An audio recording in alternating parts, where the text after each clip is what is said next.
Do you want to know how to encourage a growth mindset in your child? I'm Nicholeen Peck, and I teach parenting, good communication, child development, and how to build strong family bonds all over the world through the lens of the principle self-government.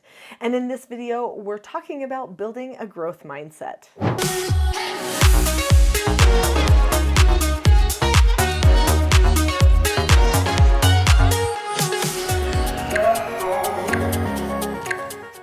In this video, we're going to be talking about a growth mindset versus a fixed mindset and why children might have a tendency to engage in a fixed mindset, and then some things that you can do to help them develop that growth mindset you're looking for.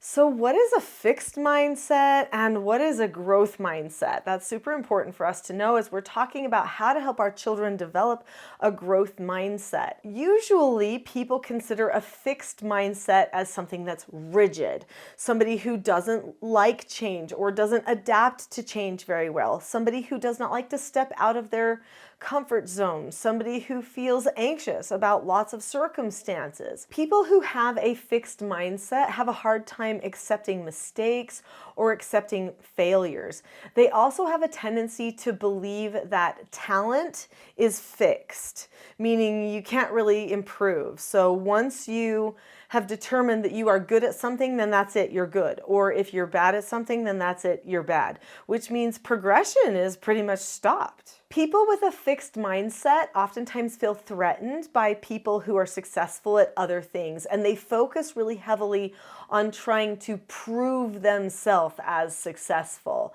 So they want to be acknowledged as being successful, because remember, once it is stated you are successful at this, then that's it. People with a fixed mindset avoid challenges, and they oftentimes refuse to accept criticism or feedback from other people. So they just don't want to know what they should be taking responsibility for. Now, if you are experiencing any of these types of symptoms of a fixed mindset in your child, that can be very frustrating, because we know that all of those things end up leading a person to paths like depression, or maybe even failed relationships, failed opportunities in the workplace. Those fixed mindset characteristics can actually bring a lifetime of pain and frustration for the child and for the support network for that person too. So what about people who have a growth mindset? People with a growth mindset view challenges as new possibilities or opportunities. In fact, they don't shy away from a challenge, and they're usually super excited to step out of their comfort zone. Now, that doesn't mean there won't be any nerves, but they're willing to do it because they know that it's an important part of their progression. They consider it healthy to step out of a comfort zone, which means they're not going to spend a lot of time making excuses for why they can't do something. People who have a growth mindset embrace constructive criticism. So if somebody mentions to them that they need to improve in some way, or they've noticed something that might need an adjustment, they actually welcome that and try to work on it. Also, many people with a growth mindset value the process that they are using to solve their problem rather than the result. That's significant.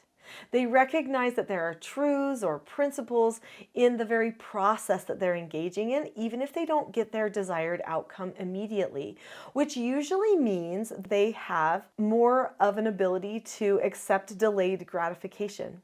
They might have a little bit more patience and a little bit more daring. If you have a growth mindset, you get inspired by other people's successes instead of feeling competitive or feeling like if somebody else succeeds, that must be tearing you down. And you get motivated by your own failures. So when you fail, you want to keep moving forward. You want to keep working on solving your problem so that you can finally get it finished. These people are the type that never give up. They have persistence and determination. So not only do people with a growth mindset feel comfortable stepping out of their comfort zone, but they believe that their talents and their abilities are constantly changing and improving. They trust in the learning process so that they don't feel static or stagnant. So why might children struggle with a growth mindset? Well, because they have limited experiences and limited skills. For a person's capacity to expand, they need to be exposed to new things all the time. And sometimes children don't get the opportunity to be exposed to new opportunities. When a person is consistently pushed to step outside of a comfort zone, to try new things, to make goals, to set plans for the future and move forward, then they start to develop a growth mindset. Also, usually people with growth mindset surround themselves with other people who have a growth mindset. So, who are your child's friends? If your child has a friend who is constantly talking about what they can't do and who they're in competition with, and they're gossiping maybe, or maybe they're depressed and they feel like they can't do what they put their mind to, maybe they are constantly talking about anxiety and the things that they're afraid of, that could end up rubbing off on your child as well and could end up damaging their opportunity to have a growth mindset.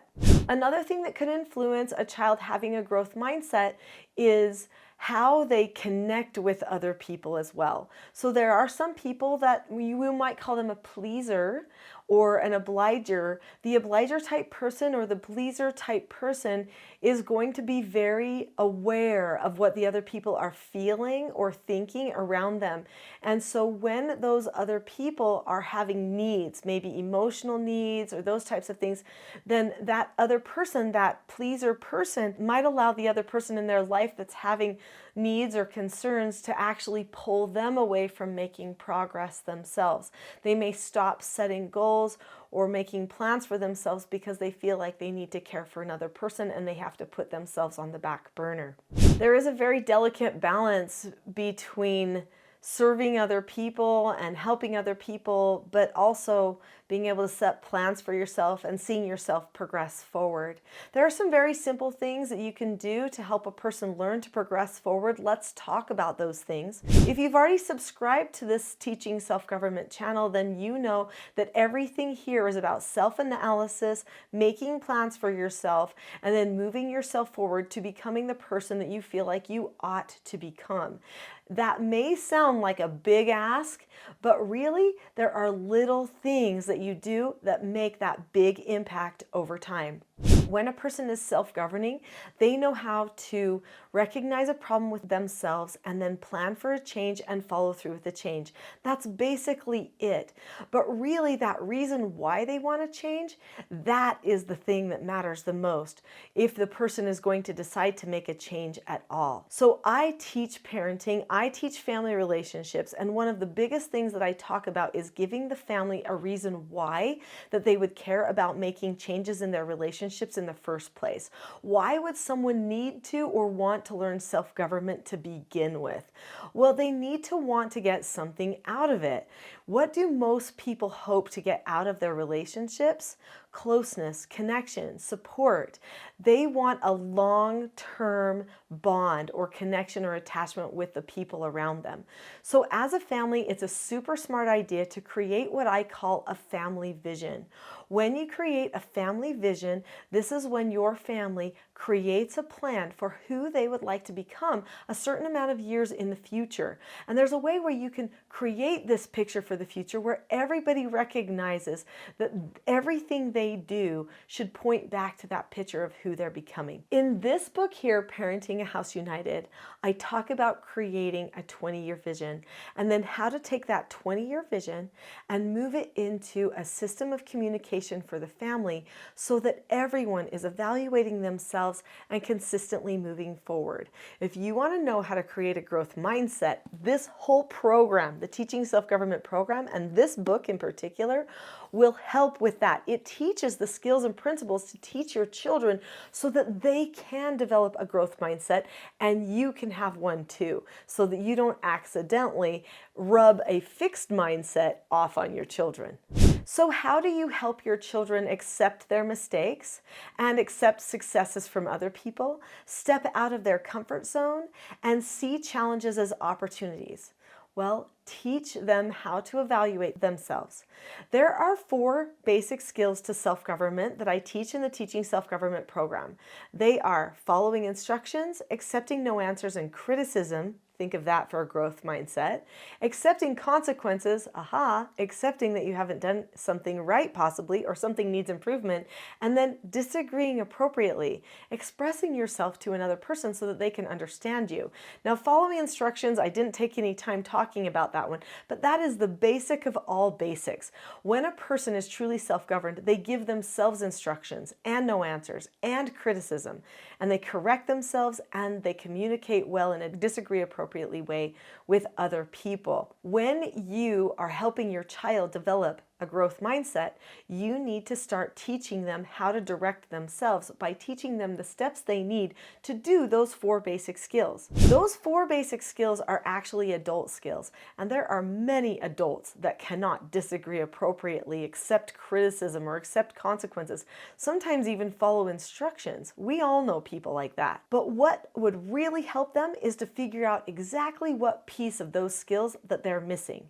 It could be that the person does listen to the criticism, but just can't keep a calm face, voice, and body, or struggles to drop the subject. Those are 2 of the 4 steps to accepting no answers and criticism. If we all understood all the steps to those 4 basic skills, and we could identify where we fall short, and then determine that it's actually healthy to find where we've fallen short and move forward, because when we're corrected, it's calm, it's connected, and it feels healthy too, then why would we even worry about finding out where we've gone wrong? Correcting children regularly is one of the best things that you can do to help your child develop a growth mindset. But the way you do that correction really matters, because if you're tearing the person down, that might feed their sense of worthlessness and their comparison to other people who they think might be better than them. But if when you correct them, it's actually a positive, unifying experience, that could lead to them wanting to step out and try more.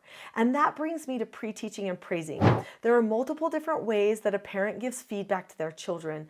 Praising and pre-teaching are 2 very effective ways that not only lead to self-government and a self-government lifestyle, but they also help the person plan for success and plan to step out of a comfort zone. I've worked with many children over the years. I've raised 4 children of my own, and now I'm a grandma. But I've also raised multiple children who were troubled youth, who struggled with anxiety, depression, anger, sadness, trauma, and they did not have a growth mindset at the beginning. They had a very fixed mindset, and they were worried about their future.